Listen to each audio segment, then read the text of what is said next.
Good morning. Welcome to the Rankin Report for Sunday, September 26, 2021.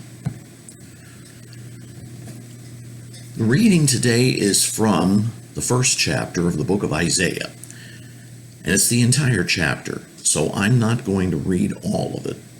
I'm not going to read it. It'll take up too much time.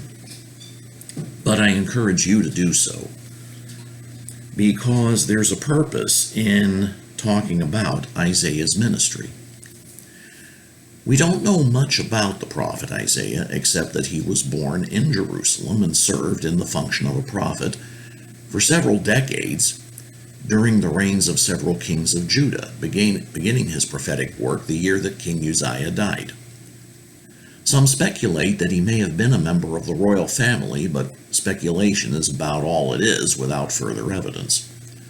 What we know for certain is that, regardless of his heritage, he served for decades in ministry to the Lord.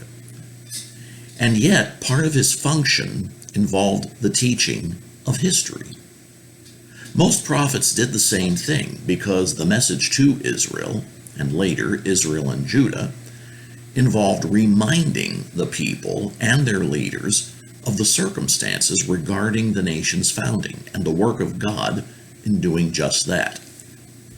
This was especially important in the face of the Baal, Ashtoreth, Molech, Tammuz, and the Queen of Heaven cults in vogue in those days, which, being false, likely had fictionalized accounts of the creation of the world in general and Israel in particular. A similar competition is forming in America.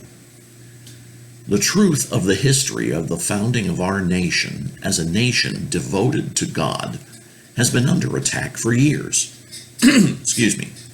First, by driving prayer from the public education system, essentially violating the First Amendment rights of employees and students alike. This leaves a largely secularized account of the founding of America to be taught in the public schools, as students are forbidden to learn about the settling of the New World by people anxious to fulfill the Great Commission and to practice their faith as their consciences dictated. With the underpinnings of the Christian faith thus removed from the story of America, this leaves a void in the story of European settlement in the New World. And since we all know how nature feels about vacuums, a new story has come along in the form of the 1619 Project, a creation of a writer for the New York Times, which teaches that the foundations of the United States truly began with the first slaves imported to North America, and that the nation's original purpose was to perpetuate the slave trade. The scholarship of the project has been called into question, but that has not stopped some large school districts across the country from adopting 1619 for use in their schools. Some states with more conservative leanings in their governments, Texas for instance, have banned the use of the curriculum. Good morning. Good morning. However, this by itself does not solve the problem for several reasons. My wife, folks. Isn't she pretty? Oh, please. Just a little white truth. So some states have banned the use of the curriculum. However, this does not by itself solve the problem for several reasons. First, it is a political solution only, and as such, is far from permanent. Any progressive push to flip the state, if successful, would mean the reversal of the ban and the installation of 1619 as required curriculum. Second, even with the ban, there are some dedicated progressive educators and schools, led by the same, willing to defy it and teach 1619 anyway. Finally, unless a student and or their parents are disciplined enough to eschew what they know to be wrong, there is a natural curiosity about something that is banned. Some refer to this as the forbidden fruit ploy. Under these circumstances, such people will seek out the project and what it teaches under their own power, regardless of whether it is correct and true or not. The bottom line is that, without the full truth of the nation's founding to counter this fictionalized account, all that's left is the fiction, and a large number of people unable to tell the difference. And because of an incorrect interpretation of the Establishment Clause of the First Amendment, and all subsequent laws and rules, all of which remain in force, although clearly unconstitutional, public school districts are restrained from giving the full story to their students. And that is where we, as believers, come in.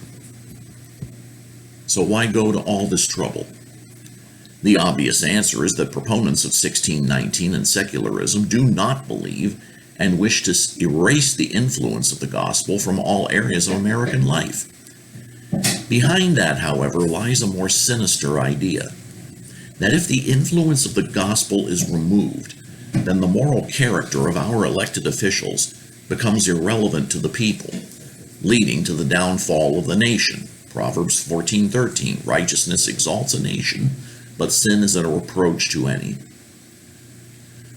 Whether they realize it or not, whether they accept it or not, those who advocate pure secularism in government become the enemies of the nation. This is an unpleasant fact, and I wish I did not have to say it. But it is nonetheless true, and the sooner we acknowledge it as a people, the better.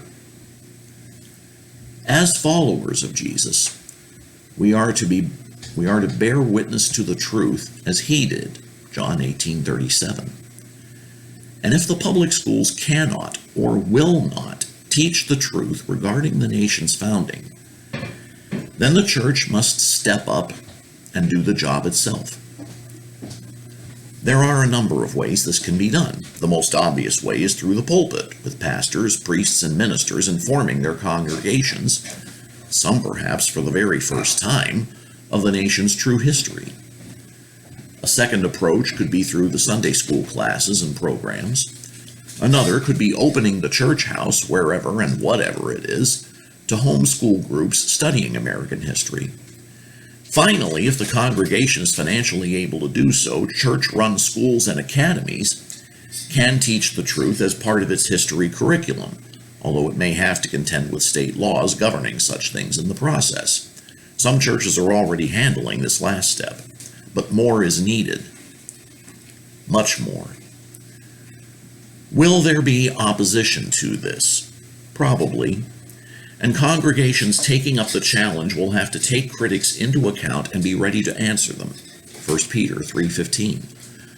But there is good news, is that the heavy lifting has already been done in preparing curricula, textbooks, and support materials. The Texas-based group Wall Builders has a number of materials to support such efforts. And various faith-based colleges and universities have programs prepared for just this purpose. A quick check online should provide you with all the information you need to begin. The nation cannot turn back to God if it does not know the old landmarks, Proverbs 22:8 and Jeremiah 6:16. Or some of them are not even aware of their existence.